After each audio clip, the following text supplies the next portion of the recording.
Assalamualaikum warahmatullahi wabarakatuh. Bismillahirrahmanirrahim.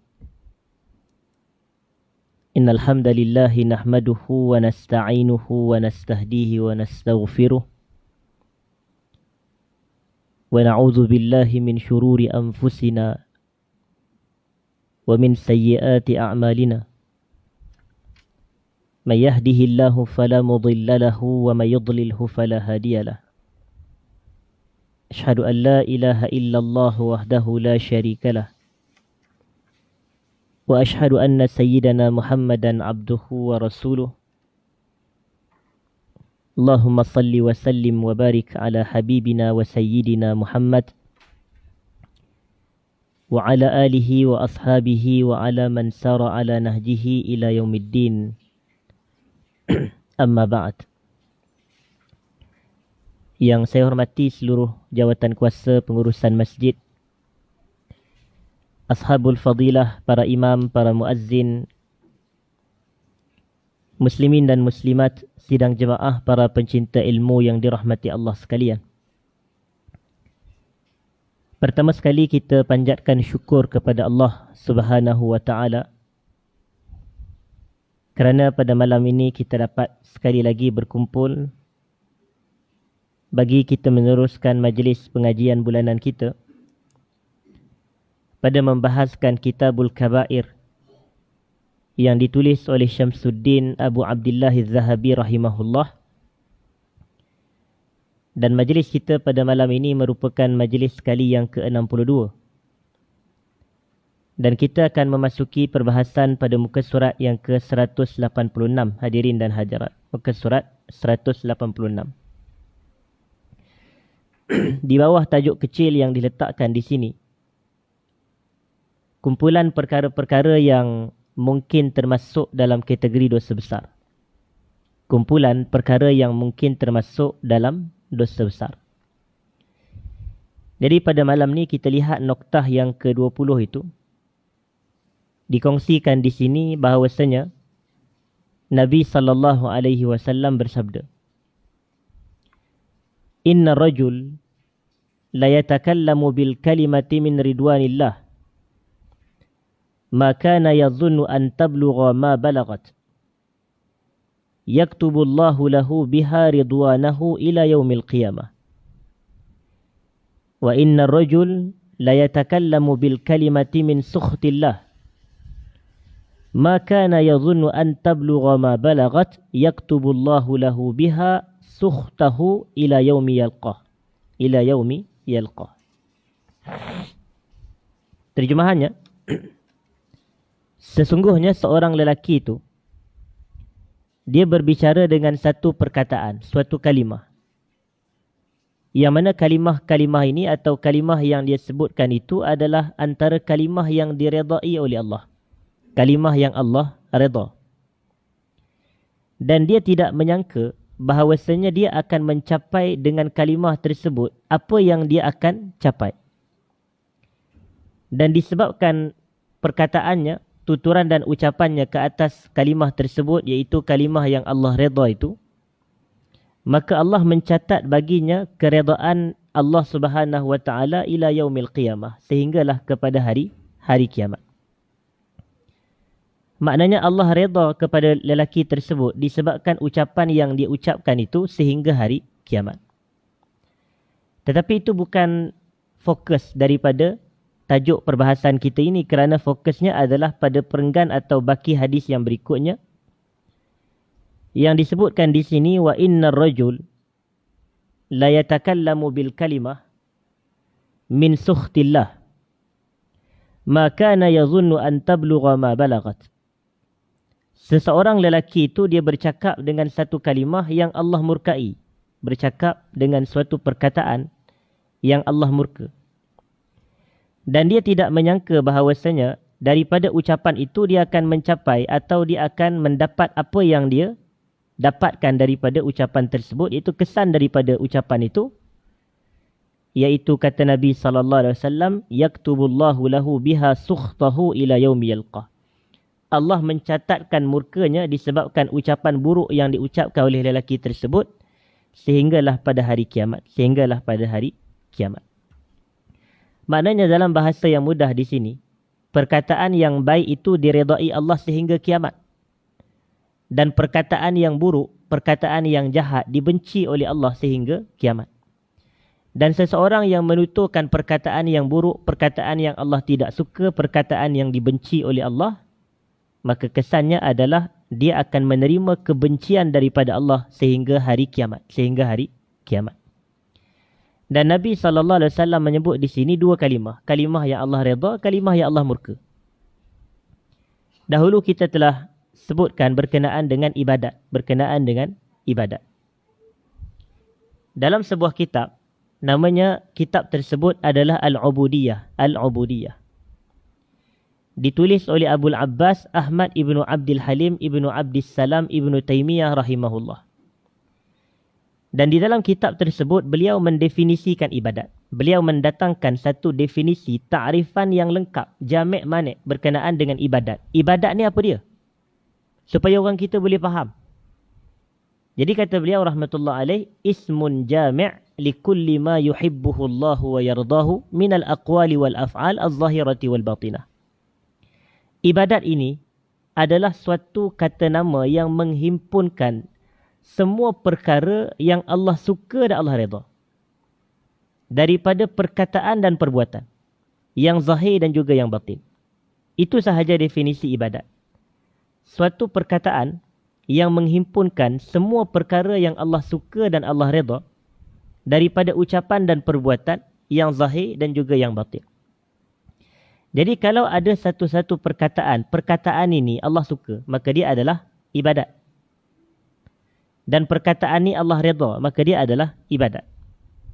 Kalau ada satu-satu perbuatan yang Allah suka dan Allah redha, maka perbuatan itu dikira apa? Ibadat. Dikira ibadat. Kerana itulah dianya definisi ibadat. Sama ada ia zahir, ia boleh dilihat dengan mata kepala seperti salat, seperti puasa, seperti haji, seperti menuntut ilmu. Itu perbuatan yang zahir.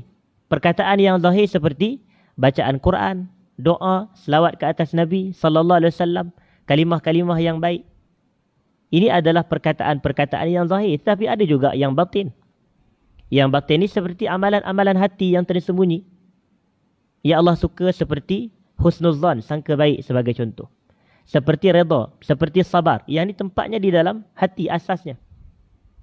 Justru kita katakan bahawasanya sesuatu perkataan atau perbuatan yang Allah suka dan Allah redha, maka dia dinilai, dikira sebagai ibadat. Jadi soalan timbul, macam mana kita nak tahu sesuatu perkataan itu Allah suka? Dan bagaimana kita nak tahu sesuatu perbuatan itu Allah suka dan Allah redha dengan perkataan dan perbuatan tersebut? Kita kata caranya sangat mudah. Allah tidak akan menyuruh kita melakukan sesuatu perbuatan ataupun menuturkan satu-satu perkataan, melainkan Allah pasti redha dengan perkataan dan perbuatan tersebut. Maknanya kalau kita nak tahu macam mana sesuatu perkataan, sesuatu perbuatan itu disukai dan diredai oleh Allah, pasti akan datang bersamanya syariat dan arahan. Syariat dan arahan. Kita ambil contoh. Adakah Allah redha dengan ibadat seperti salat? Dan adakah Allah suka kepada ibadat seperti salat? Kita kata ya. Macam mana kita tahu Allah suka dan redha dengan salat? Sebab Allah suruh kita salat. Mustahil Allah suruh kita salat dalam keadaan Allah membenci salat. Sudah pasti kalau Allah suruh kita salat, itu petandanya dia suka dan dia redha kepada salat. Dan contoh ibadat puasa. Puasa ni boleh dikatakan, sebahagian ulama kata antara ibadat yang paling Allah suka sekali adalah puasa. Macam mana kita tahu isyarat bahawasanya Allah sangat suka kepada ibadah puasa? Sebab Allah, dia tidak mensyariatkan puasa hanya kepada umat Muhammad sahaja. Tapi kalau kita lihat kepada Al-Baqarah ayat 183 itu, Ya ayyuhallazina amanu kutiba alaikumus siyamu kama kutiba alal ladzina min qablikum. Wahai orang yang beriman, diwajibkan ke atas kamu berpuasa sebagaimana diwajibkan puasa ke atas umat sebelum kamu. Maknanya, menunjuk Allah suka sungguh dengan puasa ni, bukan semata kepada umat Muhammad dia syariatkan, kepada umat sebelum-sebelum kita pun Allah syariatkan ibadat puasa. Jadi maknanya puasa ni Allah suka dan Allah redha.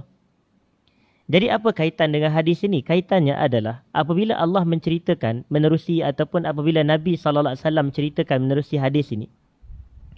Kalimah ni ada kalimah yang Allah redha. Kalimah yang Allah redha adalah semua ibadat yang disyariatkan yang berupa bentuk ucapan dan perkataan. Itu adalah kalimah yang Allah redha. Kita kata yang paling utamanya ada 3. Yang paling utama ada 3 daripada kalimah-kalimah yang Allah redha. Apa dia yang 3 tu? Yang pertama sekali Quran. Yang pertama sekali bacaan Al-Quran. Yang kedua selepas bacaan Quran adalah zikir kepada Allah. Yang kedua adalah zikir. Dan yang ketiga adalah doa. Yang ketiga adalah doa. Dan turutan 3 ini disebut oleh siapa? Disebut oleh Al-Imam Ibn Qudamah Al-Maqdisi Al-Hambali di dalam kitabnya Mukhtasar Minhajul Qasidin. Mukhtasar Minhajul Qasidin. Dia kata ibadah lidah ni, dia punya maratib dia punya tingkatan dia. Yang pertama sekali baca Quran. Baca Quran paling tinggi sekali. Ibadah lidah yang paling Allah redha sekali adalah baca Quran. Masakan tidak, bacaan Quran lah ibadat antara ibadat yang mendatangkan pahala kepada kita ni dahlah mudah, banyak pula. Ada pahala yang kita nak dapat susah. Tapi ni, baca Quran ni, pahala terlalu mudah, banyak pula dapat. Macam dalam hadis riwayat Tirmizi, Nabi SAW kata apa? Man qara'a harfan min kitabillahi falahu bihi hasanah. Wal hasanatu bi 10 amsalihah. La aqulu alif lam mim harf walakin alifun harf wa lamun harf wa mimun harf. Siapa baca satu huruf daripada Quran, dia dapat satu kebaikan. Satu kebaikan bersamaan 10 ganjaran. Dan aku tak kata alif lam mim sebagai satu huruf. Tapi alif satu huruf, lam satu huruf, mim satu huruf. Maknanya, bacaan alif lam mim 30 pahala kita dapat. Tak kemudah tu. Alif lam mim 30 pahala dapat dah. Tapi kalau kita duk bercakap, sembang bohong dengan kawan-kawan kita, lepas daripada salat sebagai contoh, duk sembang gelak-gelak kosong, dapat RM30 tak? Mana dapat RM30? Tak dapat. Habis duit lagi sembang kedai kopi ada. Tapi pahala tak dapat, duit tak dapat. Nak kata dapat pahala kalau sembang kosong pun tak dapat. Tapi baca Quran, alif lam mim dapat 30 pahala. Tu pun tak nak kejar lagi ke? Hadirin dah hadirat. Jadi Allah sangat redha. Dan Allah suka dengan ibadah baca Quran ni antara kalimah yang Allah redha. Selain daripada itu, yang keduanya adalah zikir. Yang kedua adalah zikir. Zikir ini seperti tasbih, tahlil, tahmid, takbir, subhanallah, alhamdulillah, la ilaha illallah, Allahu akbar, la hawla wa la quwata illa billah. Ini semua adalah kategori-kategori zikir. Kenapa para ulama meletakkan zikir yang kedua berbanding yang ketiga tadi saya kata apa? Doa. Kerana ada sebuah hadis, walaupun hadis ini dhaif, tetapi ada hadis yang menjadi sandaran oleh para ulama, hadis kursi. Yang mana Allah Subhanahu wa taala berfirman dalam hadis tersebut, "Man syaghalahu zikri an mas'alati", sesiapa yang banyak berzikir kepadaku sehingga dia disibukkan oleh zikir sehingga tak sempat nak masalah. Masalah ni dia tak sempat, dia nak minta sesuatu daripada Allah. Daripada soal, masalah ni daripada soal. Soal ni dia tak sempat nak meminta sesuatu daripada Allah. Sebab apa? Sebab dia terlalu sibuk berzikir. Kalau kita ni, ya Allah beri kat aku rezeki. Ini doa, betul tak? Ya Allah kau beri kat aku kesihatan. Ya Allah kau beri aku kekayaan. Kau beri kat aku kebaikan sekian dan sekian. Kau tambah ilmu. Ini semua doa permintaan. Tapi kalau kita zikir, kita Maha suci Allah, subhanallah, subhanallah, subhanallah, subhanallah. Segala puji bagi Allah. Alhamdulillah, alhamdulillah. Kita tak ada minta apa pun pada Allah. Lalu Allah kata dalam hadis kursi tersebut, sesiapa yang disibukkan dengan zikir, daripada dia berdoa meminta kepada aku akan berikan kepadanya afdal ma u'tiyas sa'ilin. Lebih baik daripada apa yang aku bagi kepada orang yang berdoa. Jadi atas faktor itu, para ulama meletakkan antara zikir dan doa yang mana lebih tinggi? Zikir lebih tinggi. Zikir lebih tinggi. Kemudian baru datangnya doa. Dan ketiga-tiga ibadat ni hakikatnya disyariatkan. Baca Quran disyariatkan. Baca Quran disyariatkan. Menjadi ibadat kepada kita ini untuk membaca Quran. Yang keduanya zikir. Allah kata, "Fadhkuruni azkurkum washkuruli wala takfurun" dalam Al-Baqarah. Yang ketiganya doa. Allah kata, "Wa qala rabbukum ud'uni astajib lakum." Antaranya dalam Al-Baqarah Allah kata, "Wa idza sa'alaka 'ibadi 'anni fa inni qarib ujibu da'watad da'i idza da'an." Ini semua anjuran untuk kita berdoa. Anjuran untuk kita berdoa.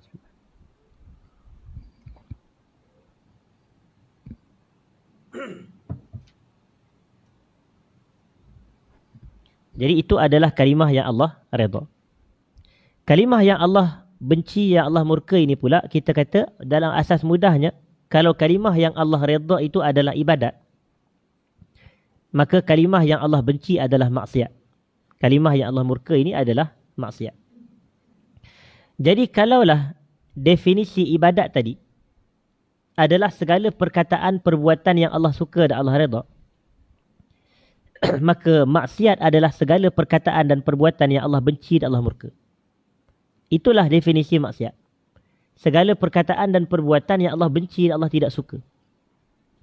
Dan kalau ibadat diketahui macam mana Allah suka dan redha adalah dengan cara Allah suruh kita buat, maka maksiat kita tahu Allah benci dengan cara Allah suruh kita tinggal. Dengan cara Allah suruh kita tinggal. Jadi setiap perkataan yang datang dalam Quran atau hadis-hadis yang sahih yang menceritakan Allah tidak suka kepada satu-satu perkataan dan perbuatan, maka itu adalah kalimah yang Allah murka. Kalimah yang Allah murka. Contoh kita banyak jumpa di dalam surah Al-Hujurat. Di dalam surah Al-Hujurat. Antaranya Allah kata, Ya ayyuhalladzina amanu la yaskhar qawmun min qawmin asa an yakunu khairan minhum. Wahai orang yang beriman, jangan kamu melakukan sukhriyah. Jangan kamu melakukan sukhriyah. Sukhriyah ini kita duk memperlekeh orang lain. Dalam sebahagian pandangan dia kata sukhriyah ini adalah kita ini memandang hina kepada orang lain menerusi ucapan.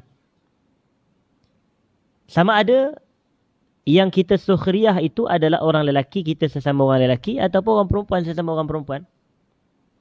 La yaskhar qaumun min qaumin asa an yakunu khairan minhum wala nisa'un min nisa' asa an yakunna khairan minhum. Yang pertama. Yang kedua Allah kata wala talmizu anfusakum. Jangan kamu mencela diri kamu sendiri. Mana dengan lidah kita, jangan cela diri sendiri. Cela diri sendiri ni boleh jadi kita doakan keburukan untuk diri sendiri.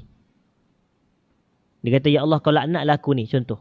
Ini dilarang. Wala talmizu anfusakum. Jangan cela diri sendiri. Atau dia kata, ya Allah, kau hinakanlah aku. Ini tidak boleh. Ataupun dia sebut perkataan-perkataan, yalah aku ni memang bodoh, aku ni... Tak boleh cakap macam tu kepada diri sendiri. Hadirin dan hadirat. Wala talmizu anfusakum. Wala tanabazu bil alqab. Janganlah kamu melontarkan, mencampakkan perkataan atau gelaran-gelaran yang buruk kepada orang lain. Wala tanabazu bil alqab. Dok panggil orang ni gelaran sekian-sekian. Dok panggil orang ni gelaran sekian-sekian. Semua gelaran tu tak elok. Yang ini tidak baik.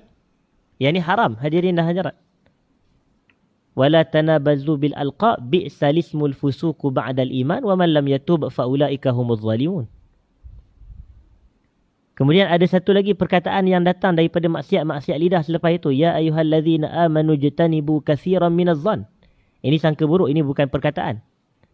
Inna ba'dadh dhanni ithim wala tajassasu. Ini pun bukan perkataan. Jangan mengintip. Tetapi datang berikutnya satu perkataan yang dicela, yang dilarang oleh agama. Wala yaghtab ba'dukum ba'da. Jangan kamu ribah satu dengan satu yang lain. Jangan kamu mengumpat. Mengumpat adalah maksiat lidah. Ini antara perkara yang Allah murkai. Kalimah yang dimurkai, dibenci oleh Allah Subhanahu wa ta'ala. Wala yaghtab ba'dukum ba'da ayuhibbu ahadukum ay ya'kula lahma akhihi maitan fakarihtumuh wattaqullaha innallaha tawwabur rahim. Jadi disebutkan begitu. Jadi riba. Jadi maknanya ada lebih kurang ada beberapa kalimah yang dicegah, dilarang oleh agama tadi. Antaranya adalah sukhriyah itu tadi, dilarang. Yang keduanya al-lamzu, maknanya mencaci maki diri sendiri. Wala talmizu anfusakum. Yang ketiganya tanabazu atau at-tanabus bil alqab, melontarkan, mencampakkan perkataan gelaran-gelaran buruk kepada orang ni. Dan yang keempatnya adalah ghibah, mengumpat. Ini semua adalah maksiat lidah. Ya Allah benci dan Allah murka. Tapi ada tak lagi maksiat lidah? Kita kata banyak. Dalam hadis Nabi SAW kata laisal mu'min bit-ta'an wala bil-la'an.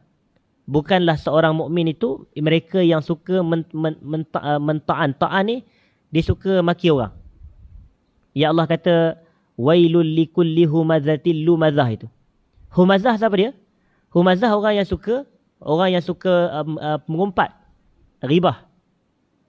Dan lumazah ni siapa dia? Orang yang suka mencaci maki orang.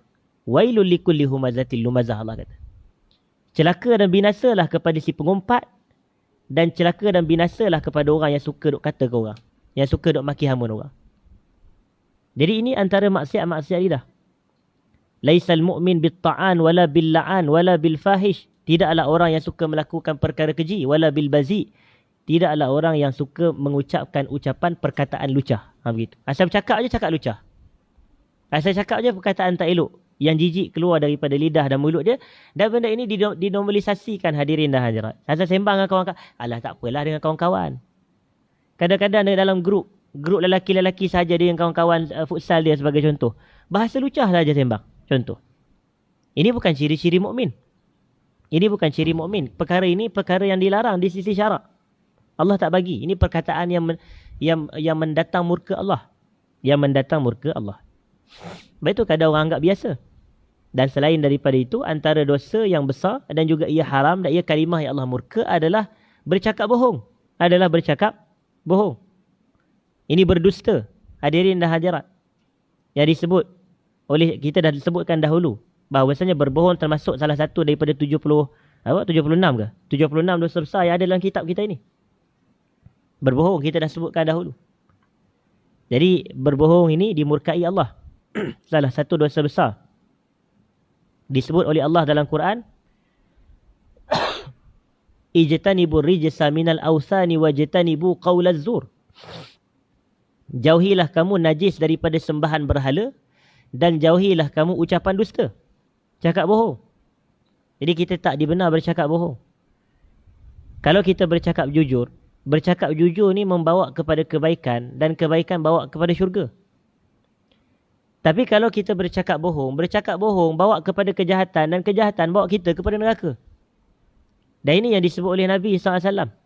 Innal birra yahdi ila innas sidqa yahdi ila albir wal birra yahdi ila aljannah wa innal kadhiba yahdi ila alfujur wal fujur yahdi ila an-nar.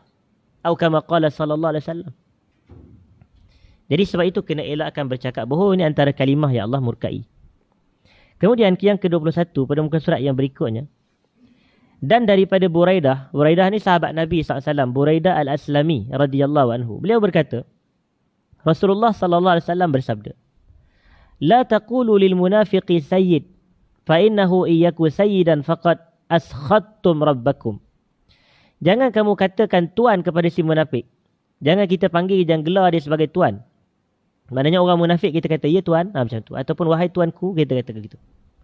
Ini kepada golongan yang benar-benar munafik. Kerana jika dia menjadi seorang ketua, maka kalian telah menjadikan Tuhan kalian murka. Ialah, kalau kita menjadikan orang munafik sebagai ketua, sebagai tuan, sebagai pemimpin, maka ini adalah perbuatan yang dimurkai Allah. Yang dimurkai oleh Allah. Dan zahirnya sebenarnya munafik di sini adalah merujuk kepada munafik dari sudut i'tiqad. Ini yang paling besar dibenci oleh agama. Munafik dari sudut i'tiqad. Dahulu saya dah sebut, munafik ini adalah isim fa'il, kata pelaku, kata pembuat. Tapi dia punya perbuatan dia adalah nifaq. Perbuatan dia adalah nifaq. Dan nifaq ini terbahagi kepada dua, saya sebutkan dahulu. An-nifaqul aqadi, nifaq dari sudut i'tiqad. Yang keduanya an-nifaqul amali, nifaq dari sudut amalan kita. An-nifaqul aqadi itu, nifaq dari sudut i'tiqad ini, antara contohnya adalah Abdullah bin Ubay bin Salul. Abdullah bin Ubay bin Salul.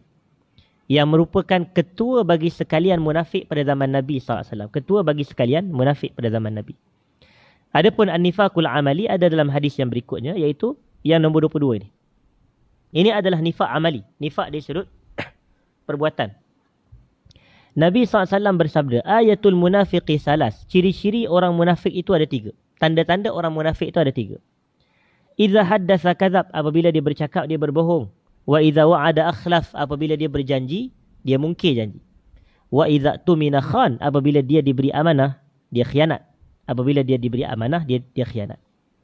Jadi bercakap bohong ni adalah termasuk dosa besar, memungkiri janji pun termasuk dalam dosa besar, dan mengkhianati amanah pun termasuk dalam dosa besar. Tentang dusta dan khianat telah kita sebutkan sebelum ini. Dan yang dimaksudkan di sini adalah mengingkari janji. Yang mana Allah kata dalam Quran, wa minhum man ahadallaha la in atana min fadlihi lanasaddaqanna wa lanakunanna minas salihin. falamma atahum min fadlihi bakhilu bihi wa tawallaw wa hum mu'ridun fa'aqabahum nifaqan fi qulubihim ila yaumi yalqawnahu bima akhlafu Allah wa ma wa'aduhu bima akhlafu Allah ma wa'aduhu wa bima kanu yakdzibun. Dan di antara mereka ada orang yang berikrar kepada Allah, sesungguhnya jika Allah berikan sebahagian daripada rezekinya kepada kami, pasti kami akan sedekah. Dan pasti kami termasuk dalam kalangan mereka yang saleh.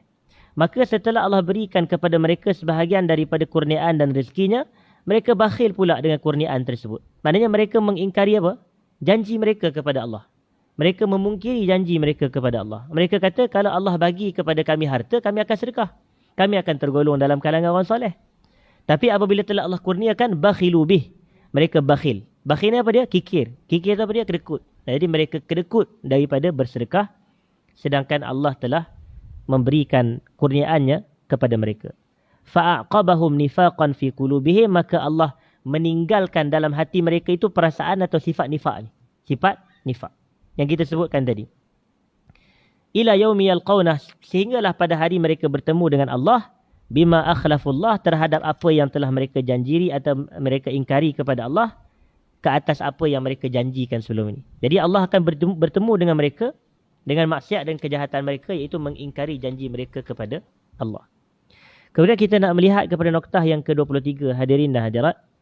Daripada Zaid bin Arqam secara marfu' daripada Nabi SAW, baginda bersabda, Man lam ya'khudh min syaribihi falaysa minna. Sesiapa yang tidak membuang ataupun tidak memotong misainya, maka dia bukan dari kalangan kami. Maka dia bukan dari kalangan kami. Di sini dibahas dahulu bahawasanya isu dia antara dua. Misai dan apa dia satu lagi? Janggut. Misai dan janggut. Bahawasanya kita dituntut untuk menyelisihi Yahudi, iaitu dengan kita ini membiarkan janggut. Dan kita maksud saya membiar janggut ni maksudnya adalah jangan cukur janggut, jangan potong janggut. Dan kita membuang misai. Kita membuang misai. Jadi hadis ini kerana Yahudi dia kontra, Yahudi terbalik. Yahudi ni dia cukur janggut dan dia simpan misai. Begitu. Jadi dari sudut adat begini, Nabi SAW menghalang dan melarang kita ini daripada tasyabuh dengan Yahudi. Tasyabuh ini tidak dibenarkan. Penyerupaan, tak kiralah pada pakaian atau pada penampilan atau pada tindak tanduk perbuatan atau pada ucapan dan perkataan lisan, kita kata ini tidak dibenarkan. Kerana apa sahaja unsur tasyabuh tak dibenarkan. Sehingga disebut dalam hadis, Man tashabbaha biqaumin fahuwa minhum. Sesiapa yang tasyabuh menyerupai sesebuah kaum, maka dia sebahagian daripada mereka. Dia adalah sebahagian dari kalangan mereka. Sebab itu Nabi tak bagi tasyabuh kepada perkara-perkara yang dilarang ini. Jadi termasuk tasyabuh ni dia kata antaranya kalau kita tidak memotong atau tidak mencukur misai, hadirin dan hadirat. Kita tidak membuang misai. Tetapi ulama khilaf. Macam kita tahu larangan ni dia kembali kepada dua. Yang pertama dia boleh jadi haram, yang kedua dia boleh jadi makruh. Jadi sebab itu berlaku khilaf para ulama. Cuma penulis memasukkan ini perkara yang berkemungkinan termasuk dalam kategori dosa besar. Kalau dia termasuk dalam kategori dosa besar, maka hukumnya apa? Haram lah. Dia tidak jadi makruh dah. Okey, baik. Dan disebut di sini daripada Ibnu Umar radhiyallahu anhuma, daripada Nabi SAW baginda bersabda, Khaliful majus, dalam sebahagian riwayat Khaliful Yahud. Berbezalah kamu dengan golongan majusi. Majusi ni puak penyembah api. Wafirul liha wa akhfush syawari. Biarkan janggut panjang, tebal. Wafir ni daripada wafrah. Wafrah ni banyak. Wafrah ni kasrah. Wafirul liha wa ahfush syawari. Biarkan janggut panjang dan potonglah misai. Muttafaqun alaih. Muttafaqun alaih ni kalau kita belajar ulum hadis, ia adalah hadis riwayat Al-Bukhari dan Muslim daripada perawi yang sama. Dari kalangan sahabat. Jadi maknanya Muslim pun riwayat daripada Ibnu Umar, Bukhari pun riwayat daripada Ibnu Umar radhiyallahu anhuma.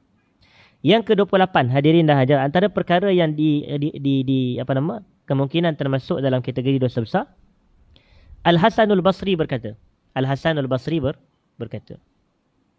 Hasan Basri ni dia ulama tabi'in, Maknanya dia anak-anak murid kepada para sahabat Nabi SAW. Dan kita tahu bahawasanya dialah individu yang didoakan oleh Umar bin Al-Khattab semasa kecil. Allahumma faqihhu fid din wa habibhu ilan nas tu. Ya Allah, kau faqihkanlah budak ni dalam agama dan kau jadikanlah orang ramai sayang kepada dia. Ini doa Umar bin Al-Khattab. Dan yang membawa Hasan Basri ketika itu masih kecil adalah isteri Nabi SAW, Ummu Salamah. Hasan Basri ni, mak dia adalah pembantu rumah kepada Ummu Salamah. Dan apabila mak dia keluar daripada rumah nak membeli barang rumah ke, nak membeli keperluan nak asas ke, ketika itu tinggallah Hasan Basri yang kecil itu bersendirian bersama dengan Ummu Salamah. Dan Ummu Salamah ni dia hidup, rumah dia adalah rumah Nabi lah sallallahu alaihi wasallam, kerana dia isteri Nabi. Segala rumah isteri Nabi adalah dalam masa yang sama dia panggil sebagai rumah Nabi juga. Dia panggil sebagai rumah Nabi sallallahu alaihi wasallam. Kerana Nabi duduk tidur situ. Tapi ketika Nabi wafat di rumah Aisyah. Itulah yang kita, sebagaimana yang kita maklum. Hadirin dan hadirat. Jadi berbalik kepada isu tadi, maka Ummu Salamah radhiyallahu anha bawa kepada Umar bin Al-Khattab, dan Umar bin Al-Khattab dia doa kepada budak ni, Hasan Basri ni. Dan Hasan Basri ni adalah meninggal pada tahun 110 Hijrah, 110 Hijrah. Dan dia riwayat daripada Umar radhiyallahu anhu, beliau berkata, "Laqad hamamtu an ab'atha rijalan ila hadhihi al-amsar fayanzuru kulla man lam yahuj, faman kanat lahu jidatun wa lam yahuj fayadribu alaihimul jizyah. Ma hum bimuslimin. Laqad hamamtu. Sesungguhnya aku pernah hamam. Hamam ni makna dia aku pernah ada keinginan yang kuat. Itu hamam. Macam ada hadis Nabi SAW. Nabi kata, laqad hamamtu an amura. Aku ada keinginan yang kuat untuk aku perintahkan orang lelaki pergi tengok mana manusia-manusia yang tak hadir solat berjamaah ni untuk dibakar rumah mereka. Ini hadis sahih. Tapi Nabi tak buat lah. Cuma Nabi kata, aku ada keinginan yang kuat. Sebab bagi Nabi, orang yang pada zaman itu, semua sahabat-sahabat yang mukmin-mukmin ni semua hadir ke masjid solat berjamaah. Tapi puak-puak yang tak solat berjamaah ni biasanya puak-puak munafik lah. Itu makna dia. Puak-puak yang munafik, yang anti kepada Islam pada waktu itu. Jadi ini ciri-ciri mukmin menghadiri solat berjamaah. Dan disebut di sini, aku ada keinginan yang kuat untuk aku mengutuskan seorang lelaki ila hadhil amsar. Pergi ke setiap negeri atau setiap kawasan untuk mereka ini melihat. Untuk aku menghantarkan beberapa lelaki-lelaki ini untuk mereka pergi ke kawasan-kawasan daerah-daerah negeri-negeri ini. Untuk mereka cari siapa diakah yang jenis tak pergi kerja haji ni. Yang tak mengerjakan ibadah haji. Sesiapa yang ada kesanggupan, man kanat lahu jidah. Sebenarnya kesanggupan di sini dia bukan semata kesanggupan. Tapi dia ada kemampuan. Itu makna yang lebih tepat. Sesiapa yang ada kemampuan, tapi dia tidak pergi haji. Dia memang tak nak pergi haji. Maka kata Umar bin Al-Khattab, maka mereka berhak memungut jizyah daripada orang tersebut. Kutip jizyah. Jizyah ni dalam bahasa kita cukai lah. Kutip jizyah. Hadirin dah ada. Kutip cukai daripada orang itu. Kemudian Sayyidina Umar kata, mahum bimuslimin. Tidaklah mereka itu orang Islam. Bukanlah mereka itu orang Islam. Jadi maknanya, kalau orang yang mampu mengerjakan haji, tapi sengaja tidak mengerjakannya, maka itu pun termasuk kategori dosa apa? Dosa besar juga. Ini di sisi penulis kitab. Itu yang ke-24. Yang ke-25. Daripada Abu Ayyub Al-Ansari radhiyallahu anhu, beliau mendengar Nabi SAW bersabda, Man farraqa baina walidatin wa waladiha farraqallahu bainahu wa baina ahibbatihi yawmal qiyamah. Ini pun antara perbuatan yang dinilai sebagai dosa besar. Sesiapa yang memisahkan di antara seorang mak dengan anak dia. Dia pisahkan antara seorang mak dengan anak dia. Yang ini kemungkinan berlaku dalam masyarakat. Kita kata penduduk bumi ada 8 bilion. Tak mustahil ada perangai orang yang memang kerja dia nak pisahkan antara mak dengan anak. Ada juga. Tanpa sebab. Jadi orang jahat dia nak pisahkan. Jadi Nabi SAW sebut dalam hadis ni, sesiapa yang memisahkan antara seorang ibu dengan anaknya, maka Allah akan memisahkan dia dengan para kekasih hatinya pada hari kiamat. Ingat, kalau kita buat jahat kepada orang, kita pun ada orang yang kita duk sayang, kita kasihi juga. Tuan-tuan tak rasa ke orang penjahat-penjahat ni kadang-kadang dia pun ada anak juga. Dia pun ada keluarga. Dia pun ada perasaan. Maknanya dia pun ada orang yang dia sayangi. Tapi dia menyakiti orang lain. Maka akhirat nanti Allah akan balas.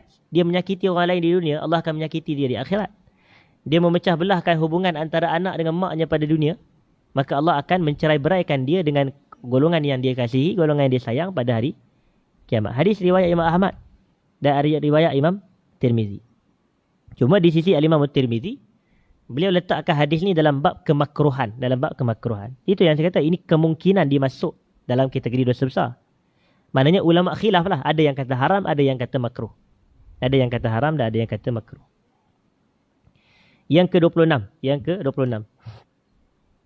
Saya ingat kalau ada kesempatan saya nak habiskan malam ni. Hadirin, kita ada 30 berapa je lagi. Maknanya dalam, ini pun kalau ada kesempatan lah. Mungkin kalau azan, berapa minit ke azan? 2 minit lagi. Kemudian saya sambung sedikit selepas itu. Yang ke-26, diriwayatkan daripada Nabi SAW, baginda bersabda, Man farra min mirasi warisihi qata'allahu mirasahu minal jannah. Barang siapa yang melarikan sebahagian daripada harta pusaka ahli waris, maka Allah akan putuskan, atau Allah akan memutuskan dia daripada mewarisi syurga. Maksudnya tak dapatlah habuan dia daripada syurga. Sebab apa? Dia bawa lari habuan orang lain daripada hak harta pusaka. Ini berkaitan dengan isu-isu faraid, isu warasah, pewarisan kita. Dan Nabi SAW bersabda, Inna rajul la ya'malu bi ta'atillahi 60 sanah. Sesungguhnya seorang lelaki itu dia beramal dengan ketaatan kepada Allah selama 60 tahun. Lama tu. 60 tahun dia beribadat kepada Allah. Summa yahduruhul mautu fayudaru fil wasiyah fatajibu lahun nar. Kemudian dia maut datang menjemput dia. Lalu dia memberi mudarat pada wasiat. Dia memberi mudarat pada wasiat kepada ahli waris yang dia tinggalkannya. Maka wajib ke atas dia neraka. Kerana dia macam sengaja menafikan hak waris untuk mendapat harta. Ketika dia dah nak mati, dia ubah. Dijadikan wasiat pula. Sedangkan sepatutnya dia berhak diperoleh oleh waris. Tapi dia ubah contohnya. Apabila dia telah nak meninggal dunia. Walaupun semasa hayat dia 60 tahun dia beribadat. Tapi disebab perbuatannya itu adalah dia wajib neraka. Dan Abu Hurairah pun kemudian membaca ayat Allah Ta'ala, Ghaira mudar wasiyatan minallah wallahu alimun halim. Iaitu dengan tidak menimbulkan mudarat bagi ahli waris. Apa sahaja tindak tanduk kita yang menimbulkan mudarat, kejahatan, keburukan kepada ahli waris, Allah menetapkan yang demikian itu sebagai syariat yang benar-benar daripada Allah. Allah maha mengetahui lagi maha halim, lagi maha santun. Nabi SAW bersabda, Inna Allah qad a'ta kulla dhi haqqin haqqah fala wasiyata liwaris. Allah telah memberikan setiap individu itu hak dia. Setiap yang berhak tu Allah bagi hak dia. Maka Nabi kata tidak ada wasiat kepada ahli waris. Kalau dia ahli waris, dia berhak dapat waris. Tak boleh kita nak wasiat harta kepada dia. Begitu. Tidak ada wasiat untuk ahli waris. Yang ke-27. Innallaha yubghidul fahishal badhi. Allah ini sangat memurkai dan membenci al-fahish. Al-fahish ni orang yang melakukan perkara yang keji. Dalam Quran, macam saya selalu sebut dahulu, perkara keji dalam Quran ni, boleh kata ada tiga. Yang pertamanya adalah menyekutukan Allah, iaitu mensyirikkan Allah. Yang keduanya adalah zina, na'udzubillah min zalik. Dan yang ketiganya adalah liwat, na'udzubillah min zalik, wa nas'alullah al-'afwa wal-'afiyah. Jadi ketiga-tiga perkara ini disifatkan sebagai keji. Sebagai contoh, wala taqrabuz zina innahu kana fahishatan wa sa'a sabila. Jadi fahish ni orang yang suka melakukan perbuatan yang keji. Al-bazi ni macam saya kata tadi, yang suka bercakap kotor. Cakap kotor ni suka cakap lucah. Di situ sebahagian ulama kata dia suka bercakap kotor. Yang ke-28. Inna min syarrin nasi 'indallahi manzilatan yawmal qiyamati rajulun yufdi ila imra'atihi wa tufdi ilaih summa yanshuru sirraha. Sesungguhnya antara manusia yang paling buruk kedudukannya di sisi Allah pada hari kiamat adalah seorang lelaki yang bersama dengan isterinya dan isterinya juga bersama dengan dia. Maknanya mereka mengadakan hubungan suami isteri. Summa yanshuru sirraha. Kemudian lelaki ni tadi, dia pergi dedahkan pula rahsia isterinya itu. Hubungan ni dia panggil hubungan dalam apa? Dalam kelambu contohnya. Hubungan dalam kain tu lain. Ini hubungan dalam kelambu lah kita kata. Benda-benda yang rahsia-rahsia antara suami isteri ni. Benda yang peribadi antara mereka berdua sahaja. Tiba-tiba suami ni, dia pergi keluar, dia cerita, oh isteri aku macam ni, dia punya bentuk tubuh dia begini, sifat dia begini. Benda-benda ini adalah rahsia dan keaiban isteri.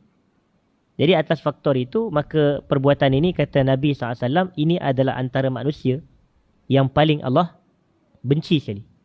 Inna min syarrin nasi indallahi manzilatan yaumal qiyamah. Yang paling Allah benci. Na'udzubillah min zalik. Jadi antara yang ke-28, antara perkara yang berkemungkinan dianggap termasuk dalam kategori dosa besar adalah menyebarkan rahsia isteri. Menyebarkan rahsia isteri. Yang ke-29, Rasulullah SAW bersabda, mal'unun man atam ra'atan fi duburiha. Adalah dilaknat seseorang lelaki yang mendatangi isterinya pada dubur. Adalah dilaknat seseorang lelaki yang mendatangi isterinya pada dubur. Maknanya dia mendatangi isterinya daripada kemaluan belakang. Kita tahu bahawasanya kita ada dua kemaluan, iaitu kubul dan dubur. Jadi kemaluan yang kita datangi isteri ini adalah kemaluan hadapan, bukan kemaluan belakang. Jadi sesiapa yang datang kepada isterinya dengan kemaluan belakang, maka ini adalah haram. Dan ia juga berkemungkinan termasuk dalam kategori dosa besar. Ada sebahagian orang, dia salah faham. Dia kata sebenarnya mendatangi isteri daripada kemaluan belakang ni boleh. Tuan-tuan biasa dengar tak pandangan ni? Dia kata boleh. Dan dia kata ada dalil dia. Ini masalah ni. Dia kata dalil dia Allah sebut dalam Quran, nisa'ukum harsul lakum fa'tu harsakum anna syi'tum. Nisa'ukum harsul lakum. Isteri kamu adalah ladang bagi kamu. Dan datangilah ladang kamu anna syi'tum. Anna ni boleh terjemah kepada dua. Yang pertama dia boleh terjemah kepada kaifa. Iaitu kamu datangilah ladang kamu dengan cara yang macam mana yang kamu nak. Kaifa. Yang kedua anna ni boleh jadi min aina. Iaitu kamu datangilah isteri kamu daripada jalan mana yang kamu kehendaki. Itu dia guna dalil tersebut. Dalil betul. Tapi dalil tu orang kata apa? Kepahaman dia salah.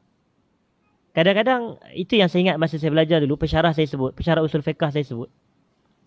Dia kata kadang-kadang kita ni dalil kita suci. Tapi kepahaman kita terhadap dalil tu yang tak suci. Hadirin hadirat. Kepahaman kita tu salah. Dia bukan isu semata kerana kita ni dalam hidup ni, dalam beragama ni, bukan isu kita ada dalil, tak. Tapi dalil kita betul ke tak betul kepahaman dia. Ada orang dia mengaku dia Nabi. Dia mengaku dia Rasul.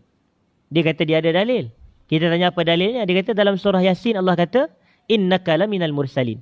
Yasin wal Quranil Hakim, innaka laminal mursalin. Sesungguhnya kamu tergolong dalam kalangan Rasul. Lepas tu dia kata, kamu tu saya. Mana boleh macam tu? Setiap kamu dalam Quran ni merujuk kepada Nabi, bukan kepada dia. Sebab Quran kalamullah yang diturun kepada siapa dia? Kepada Rasulullah SAW. Jadi perkataan anta ke, perkataan ka ke dalam Quran merujuk kepada Nabi, bukannya kepada kita. Ada orang dakwa dia Rasul Melayu. Dia dakwa dia Rasul Melayu. Kata apa dalilnya? Dia kata, dalil dia Allah kata dalam Quran, walaqad ba'asna fi kulli ummatin rasula. Kami telah utuskan pada setiap umat ada seorang Rasul. Jadi untuk umat Melayu, sayalah Rasul dia. Begitu. Dia ada dalil. Tapi apa kepahaman dia betul? Kita kata kepahaman salah. Jadi dalil betul tak semesti kepahaman betul. Memang dia guna dalil tadi, nisa'ukum harsul lakum fa'tu harsakum anna syi'tum. Ini memang surah Baqarah. Isteri kamu adalah ladang-ladang kamu, datangilah isteri kamu daripada jalan mana yang kamu nak. Jadi dia kata, boleh kita datang kepada isteri melalui jalan belakang. Iaitu daripada dubur. Kita kata ni tak tepat. Sebab apa kita kata tak tepat? Tuan-tuan, saya tanya, ladang ni membuahkan hasil ke tak membuahkan hasil? Ladang. Jadi yang membuahkan hasil, kubur ke dubur? Kalau dubur ni hasil lain tu. Jadi kubur lah yang mengeluarkan bayi, yang menghasilkan zuriat. Itulah ladang sebenar. Jadi itu kepahaman yang tepat. Yang datangilah isteri kamu melalui ladang-ladang ni, maknanya menerusi jalan yang menghasilkan benih. Jalan yang menghasilkan zuriat. Itulah jawapan yang tepat. Begitu hadirin dan hadirat. Jadi nampak ini cara ulama faham. Jadi ladang adalah yang mengeluarkan hasil. Yang mengeluarkan hasil bukan daripada jalan belakang, daripada jalan hadapan. Itu kita faham. Fiqh ni hadirin dan hadirat.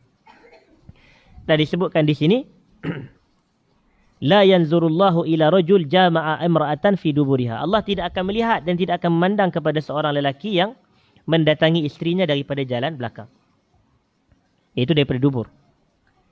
Dan daripada Nabi SAW, baginda menyatakan, man ata haidan fi farjiha aw imra'atan fi duburiha aw kahinan fasaddaqahu faqad kafar aw qala bari'a mimma unzila ala Muhammad sallallahu alaihi wasallam. Sesiapa yang mendatangi isterinya dalam keadaan isterinya haid, walaupun menerusi jalan depan, iaitu menerusi kubul, atau dia mendatangi isterinya pada jalan belakang, atau dia mendatangi seorang bomoh lalu dia membenarkan kata-kata pawang atau bomoh tersebut, maka sesungguhnya dia telah kufur, kata Nabi. Faqad kafar. Na'udzubillah min zalik. Maka sesungguhnya dia telah kufur. Dia kufur terhadap apa? Dia kufur atau bari. Dia telah berlepas diri. Mimma unzila ala Muhammad. Terhadap apa yang diturunkan kepada Muhammad sallallahu alaihi wasallam. Apa yang Allah turun kepada Nabi Muhammad adalah Quran. Maknanya dia telah kufur dengan Quran. Kerana Quran tak bagi perkara itu. Quran tak bagi ketiga-tiga perkara ini. Kan Allah kata dalam Quran, apa nama ayat Quran tu? Wa yas'alunaka 'anil mahid qul huwa adha fa'tazilun nisaa fil mahid wa la taqrabuhunna hatta yathhur fa idza tatahharna fa'tuhunna min haitsu amarakumullah innallaha yuhibbut tawwabin wa yuhibbul mutatahhirin. Jadi Allah kata fa'tazilun nisaa fil mahid. Jauhilah orang perempuan ketika mereka sedang haid. Jangan kamu adakan hubungan dengan mereka sehinggalah mereka suci daripada haid. Suci daripada haid itu maknanya sehinggalah mereka mandi wajib. Begitu. Jadi maknanya perbuatan ini dilarang. Maknanya Nabi kata, siapa yang mendatangi isterinya dalam keadaan haid, atau mendatangi isterinya pada kemaluan belakang, atau mendatangi bomoh lalu dia membenarkan kata-kata bomoh tersebut, maka dia telah kufur dengan apa yang diturunkan kepada Muhammad sallallahu alaihi wasallam. Kerana ini semua bercanggahan dengan Quran. Bercanggahan dengan Quran. Dan yang terakhir, "Lau anna rajulan ittala'a 'alaika bighairi iznin fa khazaqtahu bihasah fa faqa'ta 'ainahu ma kana 'alaika junah." Ini. Ini sangat penting. Kalau ada seorang lelaki yang duk mengintip-ngintip kamu. Kita duduk dalam rumah, ada orang duk mengintip-ngintip kita, duk tengok-tengok apa yang kita duk buat. Bighairi izin, tanpa izin kita tak bagi. Kita pun tak redha kalau tuan-tuan redha ke saya duk mengintip tingkat rumah tuan-tuan pukul 3 pagi. Walaupun saya ustaz, mesti tuan-tuan tak suka, apa masalah dia ni? Contoh. Nak intip-intip duk tengok apa Ustaz Firdaus buat contoh, tengah pukul 3 pagi. Mesti dia tidak. Jadi kalau tanpa izin, lalu fa khazaqtahu bihasah, lalu kamu campak batu kecil kepada dia. Maknanya kita duk tengok orang duk intai-intai kita kat tepi tingkap, kita baling batu kecil ke dia. Bila batu tu kena ke mata dia, maknanya boleh jadi kena mata sampai tercabut mata dia. Faqafa'at 'ainahu. Ataupun faqafa'ta 'ainah. Maka kata Nabi SAW, "Ma kana 'alaika junah." Perbuatan kamu tu tidak ada dosa. Perbuatan kamu tidak ada dosa. Jadi di sini yang mana yang dosa besar ya? Baling batu kepada orang mengintai ke? Orang yang mengintai kita tu, perbuatan mengintai tu yang dosa besar. Jadi yang dosa besar adalah mengintai orang ni tanpa izin. Mengintip orang ni tanpa kebenaran. Dan kata Nabi SAW dalam hadis sahih Muslim, "Man ittala'a fi baiti qaumin bighairi iznihim faqad halla lahum ay yafqa'u ainah." Siapa yang mengintip rumah satu kaum tanpa keizinan daripada mereka, maka halal bagi mereka untuk mencungkil mata orang tersebut. Maknanya untuk, kalau boleh dalam bahasa, mencabut mata tu. Sebab perangai tu, perbuatan tu, duk tengok-tengok, duk cari apa orang buat dalam rumah, ini perkara yang tidak baik. Bahkan ia termasuk dalam kategori tajassus yang diharamkan. Yang Quran kata tadi, yang saya baca tadi, "Ya ayyuhallazina amanu jtanibu katsiran minadh-dhann inna ba'dadh-dhanni ism wa la tajassasu wa la yaghtab ba'dukum ba'dha." Jangan kamu mengintip salah orang lain dan jangan mengumpat sebahagian kamu dengan sebahagian yang lain. Jadi 31, 32, 33 sehingga 36 hadirin dan hadirat. Saya minta maaf, sehingga 37. Sehingga 38.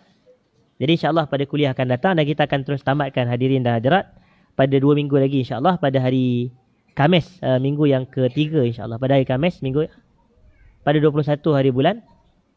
Tapi itu bukan malam, bukan malam Maulid Rasul tak. Jadi mungkin Maulid Rasul minggu depannya tu. Jadi 21 hari bulan Ogos insyaAllah. 21 September saya betulkan hadirin hadirat. 21 bulan 9. InsyaAllah kita sambung kuliah kita yang terakhir untuk kitab ini. Aku lu qawli hadza wa astaghfirullahal azim li wa lakum. Assalamualaikum warahmatullahi wabarakatuh.